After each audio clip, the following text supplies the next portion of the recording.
ngoba akuve kuba inkinga especially uma sekumele uqede uhambo lwakho.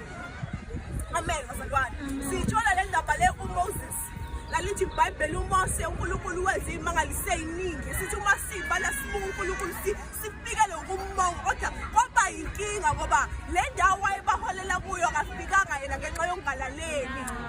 Lithi iBhayibheli uMose kwakusho kahle ukuthi akakhulume nedwala lizokhipha amanzi nowadisayidi kushaya lo mesetshela ukuthi akenze njani. Wangafika eKenani ngenxa yokungalaleli. Noma uhamba aqala kahle suka eGibhithe hola abantwana bakaNisrael kodwa kwaba inkinga ngoba labantu abahola bangena wasala yena. Kungayinkinga ukumemezela uJesu kubo bonke abantu basindise usale ngemumva ngenxa yokuthi awuzwa umlaleli. Uyalalelwa lo Nkulunkulu uyathotshelwa lo Nkulunkulu uyahamba eyimisela uNkulunkulu akayibekile empilweni yakho. Lithi iBhayibheli uJudas wayekade eshumayela noPetro eshumayela noJonathan kwaba nephutha